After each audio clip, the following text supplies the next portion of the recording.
We did have one recall to address, which required a few hours stay at the dealership for replacement of a rear fuel feed pipe. Other than that, it's just been minor nitpicks, a shifter that finds neutral instead of drive too easily, and what one driver feels is the very slow pace of the power liftgate. You'll find plenty of space behind it, though, and a much lower load floor than most of the competition. Both make the CR-V a very practical and user-friendly vehicle to have around the office. So it's 7 months down, 5 more to go with the Honda CR-V. There's a new addition to our fleet as well, this 2017 Kia Niro. Dressed in touring trim, this little red hybrid wagon looks sharp and should deliver us 40-plus MPGs. Next time, we'll bring you up to speed on the Chrysler Pacifica and Subaru Crosstrek on our next Motor Week long-term road test update. There's always something new in the car business, so here's Yolanda Vasquez with this week's Motor News. Internal combustion engines still rule the road, but at the 2017 Frankfurt Motor Show, electrics are getting ready for a more commanding role.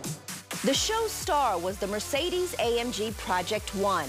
This plug-in hybrid hypercar concept combines a racing V6 with no less than 4 electric motors for over 1,000 horsepower.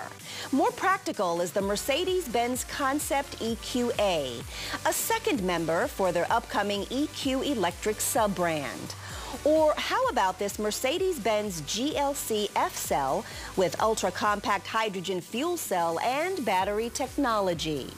Frankfurt was the world premiere for the BMW iVision Dynamics. This 4-door Grand Coupe, clearly aimed at Tesla, has a 373-mile all-electric range. For SUV fans, check out the BMW Concept X7 iPerformance, a 3-row plug-in hybrid that seats 6 in high-tech luxury.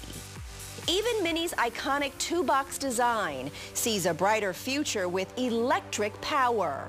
Volkswagen ID Electric sub-brand will include the ID Cross crossover for 2020, followed by the sure-to-be iconic ID Buzz microvan in 2022.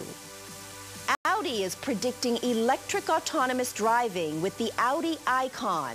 Using artificial intelligence, but no steering wheel or pedals, it has the ability to drive itself nearly 500 miles on a single charge. Audi's all-new petrol and diesel-powered A8 flagship already offers level 3 automated driving and a 48-volt electrical system. Porsche's 2019 Cayenne was unveiled just before the show, but a surprise turbo version rolled onto the Frankfurt stage with 550 horsepower and a 0 to 60 of 3.7 seconds. Jaguar announced their all-electric production car racing series, while over at Land Rover, the conventionally powered Discovery SUV gets the extreme SVX all-terrain treatment. Not to be left out, Asian brands made Frankfurt news as well. Honda with its cute and tiny urban EV concept, and Toyota with a hybrid concept of the CHR crossover. So clearly the manner in which we drive is getting amped up in the not-so-distant future. And that's it for this week's Motor News.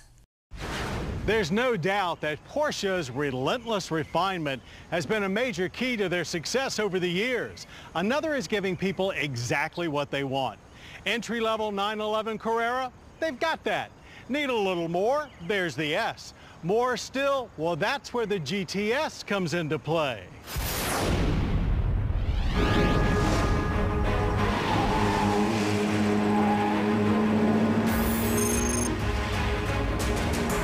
You could think of the 2017 Porsche 911 Carrera GTS as a better version of something that was already awesome. Or you could also think of it as a car that fills the gap between the Carrera S and 911 Turbo. You'd be right on both counts. As with most Porsche upgrades, there's a slight bump in power, with the 911's 3-liter flat 6 getting bigger turbos. Horsepower is up 30 over a Carrera S to 450. Torque gain is even more palpable, climbing 37 pound-feet to 405. The results